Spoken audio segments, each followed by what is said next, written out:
Assalamu alaikum guys, you are watching Parinawatul Nazish and today we will discuss the measurement and evaluation. The first question is limited to quantitative description of pupil's performance is limited to quantitative description of pupil's performance is किसी भी pupil के student की performance जो quantitative base पे दी जाती है उसे क्या कहा जाता है। Evaluation, measurement, test, examination and your correct option is, याद रखिएगा हमेशा जब भी क्वांटिटेटिव डिस्क्रिप्शन हो किसी भी पुपिल की परफॉर्मेंस को तो वो जो है ना मेजरमेंट कहलाता है। Purpose of evaluation is to make, ये जो एवेल्युएशन है वो क्यों किया जाता है, एवेल्युएशन का मकसद क्या है, कोई डिसीजन लेने के लिए, प्रिडिक्शन के लिए, ओपिनियन के लिए या वैल्यू जजमेंट के लिए। तो जो आपका करेक्ट ऑप्शन हो जाएगा, आप देखें इसमें से कौन सा होना चाहिए। जो एवेल्युएशन का पर्पस है, जो मकसद है कि एवेल्युएशन क्यों किया जाता है बेसिकली, तो जो एवेल्युएशन है वो बेसिकली किया जाता है फॉर दी वैल्यू जजमेंट। ठीक है, option D is your correct option. The purpose of evaluation is to make judgement about educational, ये जो एवेल्युएशन का जो मकसद है, पर्पस है, वो किस किस्म की जजमेंट के लिए, एजुकेशनल क्वालिटी का है, एजुकेशनल क्वांटिटी का है, एजुकेशनल टाइम पीरियड है या एजुकेशनल एज है। ठीक है, evaluation is to make judgement about educational quality is your correct option. ठीक है, हम एवेल्युएशन में हमेशा क्वालिटी देखते हैं, ऑप्शन ए आपका सही हो जाएगा। Question number 4, evaluation that monitors learning progress is, evaluation ऐसा एवेल्युएशन जो लर्निंग प्रोग्रेस को एवेल्युएट करता है उसे हम क्या कहते हैं। आई, ये प्लेसमेंट है, फॉर्मेटिव एवेल्युएशन है, समेटिव है या डायग्नोस्टिक है। इसमें जो है ना देखें, evaluation that monitors learning progress, ठीक है, लर्निंग प्रोग्रेस के दौरान ही हम एवेल्युएट कर रहे होते हैं, that is formative evaluation. Question number 5 देखें, the first step in measurement is, पहला जो स्टेप है मेजरमेंट का वो कौन सा है। Decision of what to measure, किस चीज को मेजर करना है, इसका फैसला लेना। डेवलपमेंट ऑफ टेस्ट, टेस्ट को पहले डेवलप करते हैं, या एडमिनिस्ट्रिंग द टेस्ट, टेस्ट को पहले एडमिनिस्टर करते हैं, या मार्किंग द टेस्ट, टेस्ट को पहले ही मार्क किया जाता है। The first step in measurement is, option A आपका सही हो जाएगा, decision of what to measure. Question number 6 देखें, the purpose of formative evaluation is, जो फॉर्मेटिव एवेल्युएशन है इसका जो पर्पस है वो क्या है। तो ये monitoring the progress of students, selecting the students and promoting to next stage या चेक फाइनल स्टेटस। जो फॉर्मेटिव एवेल्युएशन होता है, याद रखिएगा वो जो है ना हमेशा जो है किसी भी प्रोग्रेस के दौरान होता है। Monitoring the progress of students किसी भी जो है ना इवेंट के दौरान किया जाता है, क्लास के दौरान करना या पूरे साल के दरमियान में आप ऐसी क्लास में जो एवेल्युएट कर रहे होते हैं, तो वो फॉर्मेटिव एवेल्युएशन कहलाता है। Question number 7, the main advantage of essay type test is, essay type test का फायदा क्या है। Option A, they measure complex learning outcomes which can not be measured by other type of test. Option B, the students can guess the answer. Option C, are easy to mark, और option D, can diagnose the learning difficulties of students. ठीक है, इन सब में से कौन सा correct option आप देखें, the students can guess the answer है, या जो है ना क्या है जो एडवांटेज है टाइप टेस्ट का, या इजी टू मार्क है, ये चेक करने में आसानी है इसमें, या जो है ना कैन डायग्नोज द लर्निंग है, sorry learning difficulties of students की, बच्चों को किन चीज़ों में मसला हो रहा है उसको डायग्नोसिस की जाती है।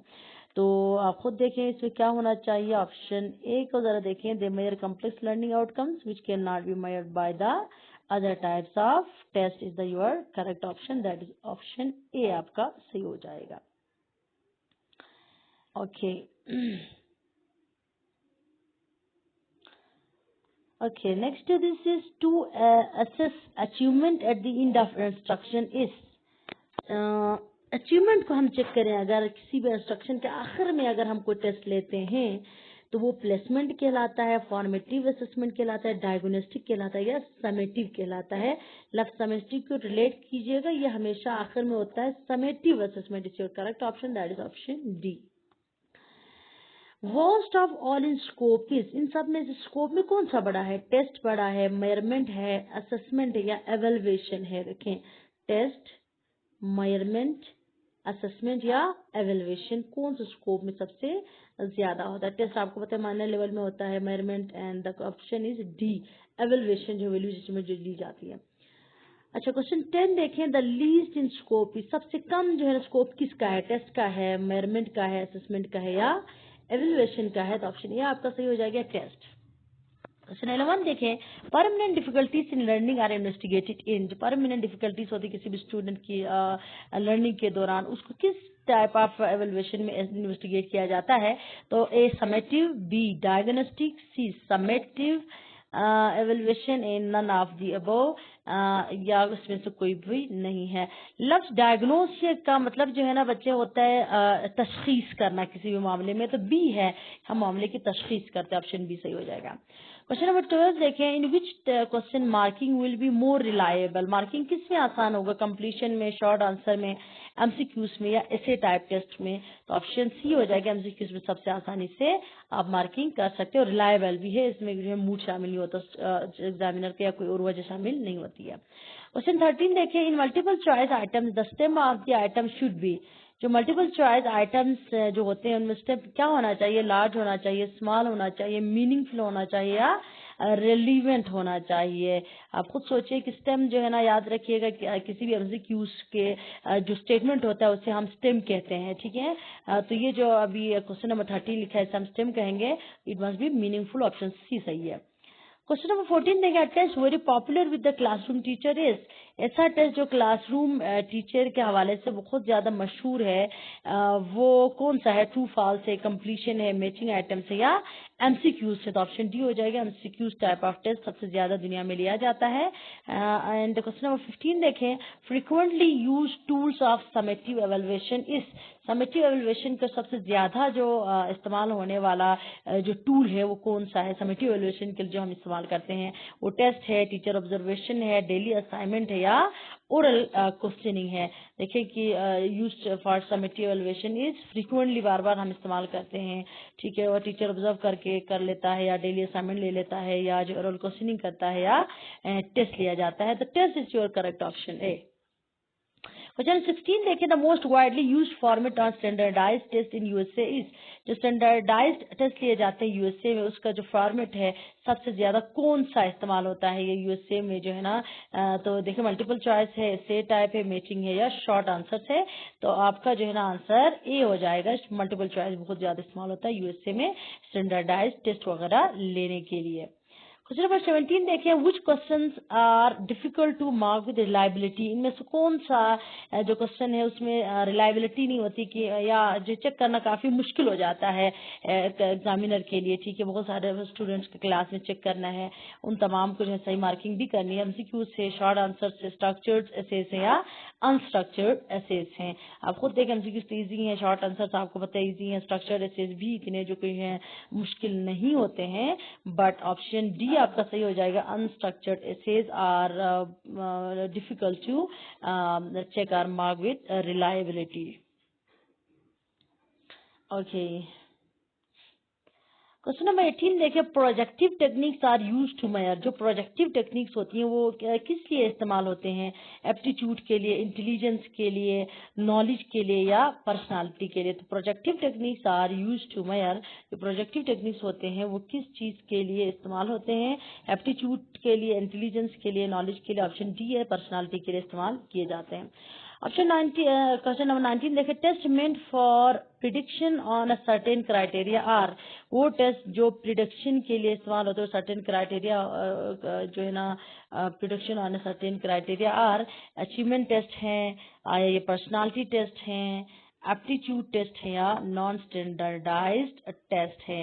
Test meant for prediction on a certain criteria are, इससे जो है सर्टेन क्राइटेरिया पर जो होता है जो खास प्रिडिक्ट करनी पड़ती हैं उस टाइप का जो टेस्ट होता है वो कौन सा होता है? अचीवमेंट टेस्ट है, पर्सनालिटी टेस्ट है, एप्टीट्यूड टेस्ट है या नॉन स्टैंडर्डाइज्ड टेस्ट है? तो ऑप्शन सी सही हो जाएगा, एप्टीट्यूड टेस्ट। क्वेश्चन 20 देखें, the test measures what we intend to measure, this quality of test is, ऐसा टेस्ट जिस से हम अपना मकसद हासिल कर लें, हमने जो चीज़ मेजर करनी थी वो उस टेस्ट के ज़रिए से मेजर कर पाएँ, तो वो क्या कहलाता है? ऐसा करेक्टर उस टेस्ट का वैलिडिटी है, रिलायबिलिटी है, ऑब्जेक्टिविटी है या यूजेबिलिटी है। अब सबको पता है कि टेस्ट के जो है ना कुछ खास जो है ना करेक्टर्स होते हैं, खसूसियात होती हैं, तो उसे हम वैलिडिटी कहेंगे।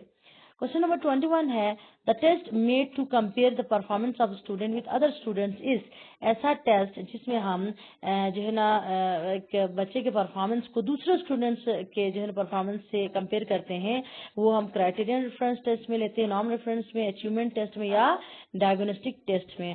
तो ये जो है ना नॉर्म रेफरेंस होना चाहिए या क्राइटेरियन रेफरेंस टेस्ट होना चाहिए, जिसमें हम बच्चे के जो है ना परफॉर्मेंस को दूसरे स्टूडेंट्स के परफॉर्मेंस के साथ कंपेयर करते हैं। ठीक है, तो that is what criterion reference test.